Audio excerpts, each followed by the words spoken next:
Amis astronomes, bonjour. Je suis Frédéric Bertoni et bienvenue sur la chaîne Fred l'astronome. Aujourd'hui, nous allons parler d'une planète qui s'appelle Jupiter. Je vous avais parlé un petit peu de la sonde Juno juste avant, petite vidéo vite fait comme ça, parce que j'ai pas eu le temps de la faire avant. Donc là, nous allons parler de Jupiter. Jupiter, c'est la plus grosse planète du système solaire. Et j'en veux la preuve parce que quand on regarde son diamètre est de 142 984 km. 11,21 fois celui de la Terre. 11,21 fois celui de la Terre. Vous imaginez, c'est grand. C'est gros. Donc voilà. Sa masse est égale à 317,8 fois la Terre. C'est immense, immense, immense. Donc voilà à peu près ce qu'on pouvait dire sur la taille de la Terre, tout ça, la taille de Jupiter, excusez-moi. Je suis un peu confus, je vous dis n'importe quoi. Sur la taille de Jupiter, parce qu'on parle de Jupiter. Hein. Donc si on la regarde bien au télescope terrestre, télescope de petite taille, on voit un petit peu la tache. Bon, on la détermine à peu près rouge. On voit qu'elle a différentes bandes. Hein. Donc voilà. On sait qu'en fait, la plus grosse composition de gaz, la plus grosse concentration de gaz qu'il y a dans Jupiter, c'est de l'hydrogène. Voilà. Il y a de l'hélium, du méthane, voilà, et il y a un petit peu d'eau, d'ammoniac, voilà, un petit peu d'hydrogène métallique, mais voilà, c'est de l'hydrogène métallique. Vous voyez, je vous le disais tout à l'heure avec la sonde Juno, on parlait d'hydrogène métallique, voilà. Donc, mais ça, c'est vraiment quand on arrive vers le noyau. On pense qu'il y a un petit noyau terrestre. Alors, il y a certains scientifiques qui pensent qu'il serait à peu près de la taille de la Terre. Juno va pas être assez puissante pour le dire, ça. Mais je vous en reparlerai un peu plus tard de la mission Juno sur une vidéo un peu plus sérieuse, sujet que j'ai fait tout à l'heure. Voilà. Donc, à combien elle se trouve à peu près du Soleil? Elle se trouve à 920 millions de kilomètres du Soleil. Ce qui fait à peu près 51 heures-lumière. Non, je vous dis une connerie. 51 minutes-lumière. 51 minutes-lumière. Sachant que la vitesse de la lumière est de 300 millions de kilomètres secondes. Moins, puisqu'elle est à 240... Enfin bon, 300 000 km secondes. Plutôt, pas 300 millions, 300 000 km secondes. Donc, 51 minutes-lumière. Ça fait beaucoup. Ça fait beaucoup. Donc voilà. Elle a beaucoup de satellites. On compte à peu près une 61 satellites, je crois, officiels à l'heure actuelle. Qui sont plus ou moins gros. Mais je dirais que les plus intéressants à visiter, ce serait Io. Io serait pas mal à visiter comme satellite. Et autrement, il y a une petite lune glacée comme je cherche mes mots, excusez-moi. Je suis un peu ému, je vous expliquerai pourquoi plus tard.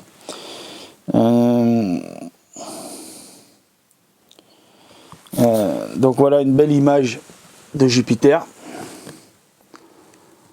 Voilà, je voulais vous montrer une image de Jupiter. Voilà, avec la tablette. Ah, c'est parti. Voilà. Donc, si vous voulez, donc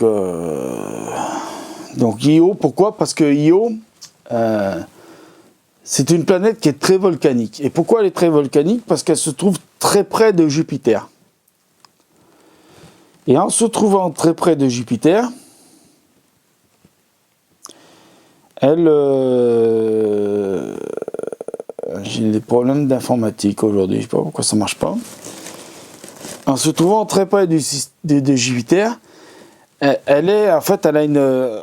On sait que les lunes, comme la nôtre d'ailleurs, n'ont pas une orbite circulaire autour de Jupiter. Elles ont plutôt une orbite elliptique. Donc, elles s'éloignent et puis elles se rapprochent de Jupiter. Elles s'éloignent et puis elles se rapprochent.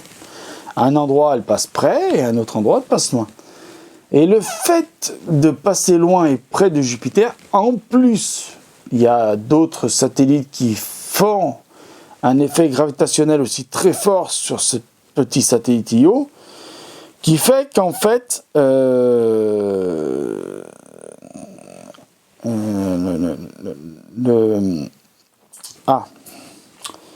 j'y arrive pas aujourd'hui, c'est dur, hein.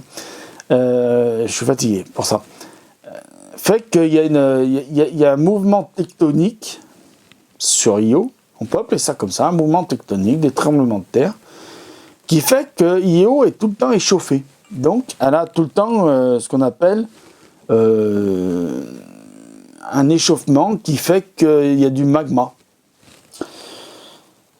Sauf que le seul problème qu'il y a sur Io, c'est que comme elle n'a pas d'atmosphère, elle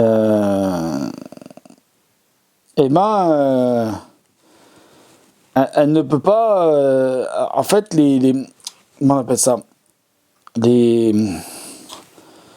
vais pas y arriver aujourd'hui. Les éjections de magma ne se font pas comme sur Terre. Puisque sur Terre, vous avez déjà vu un volcan, pouf, la lave jaillit ou ça explose et il y a des montées de fumée, vous voyez des volumes de fumée qui montent, des gaz très chauds, la lave qui jaillit, soit ça jaillit en gerbe comme ça, et puis ça coule sur les pentes du volcan, tout ça, il y a une coulée de lave et tout. Sur Io, pas du tout. Sur Io, c'est très simple.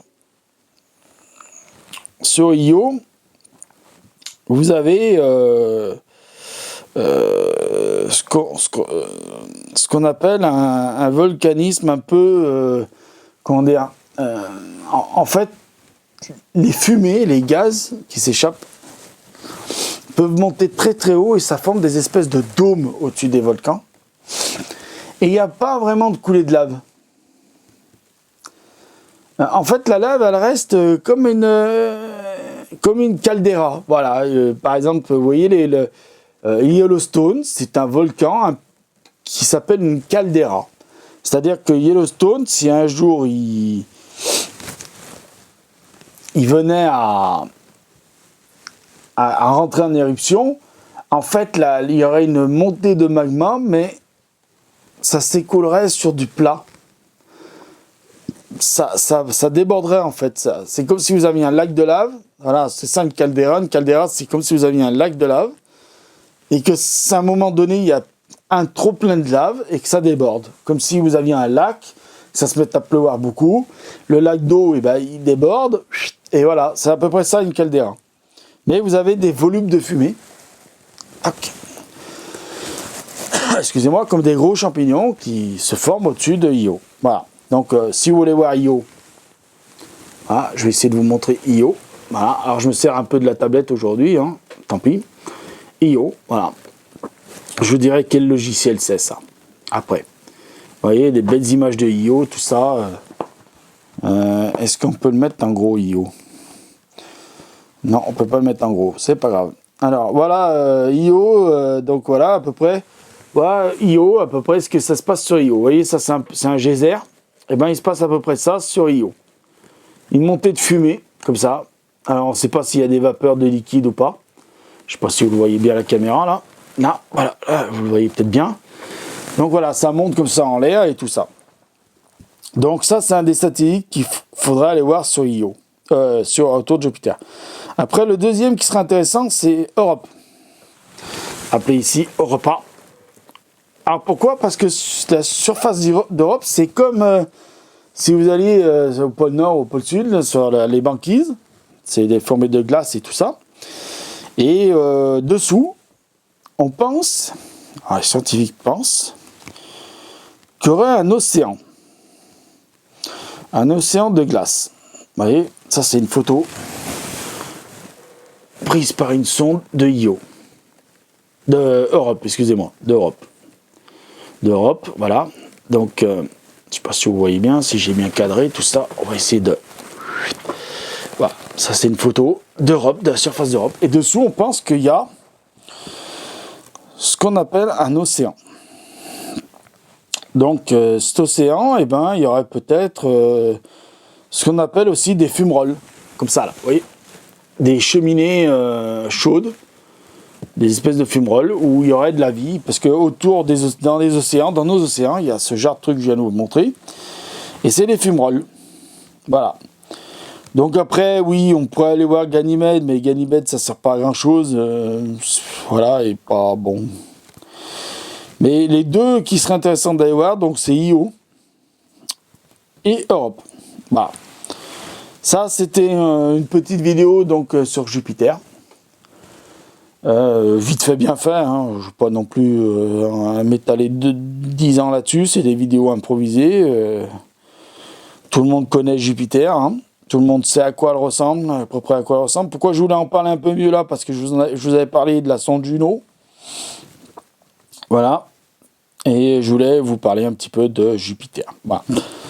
Donc voilà. Alors, le logiciel que j'utilise là, c'est Solar System. Il est ici.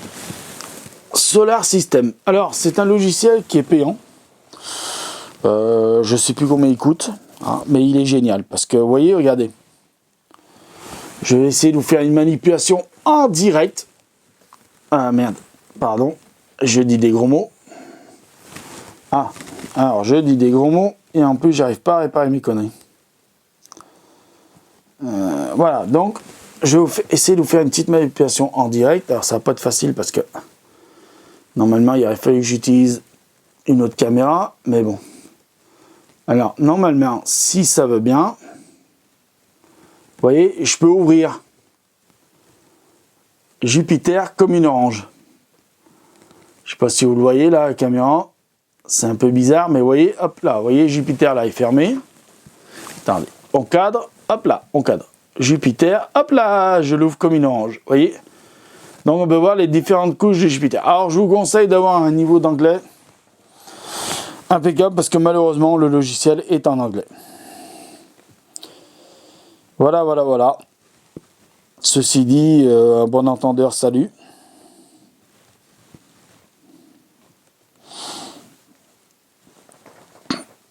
Donc tout ça, c'était juste pour vous parler un peu de Jupiter et de vous montrer un peu ma tablette, qu'elle fonctionnait très bien.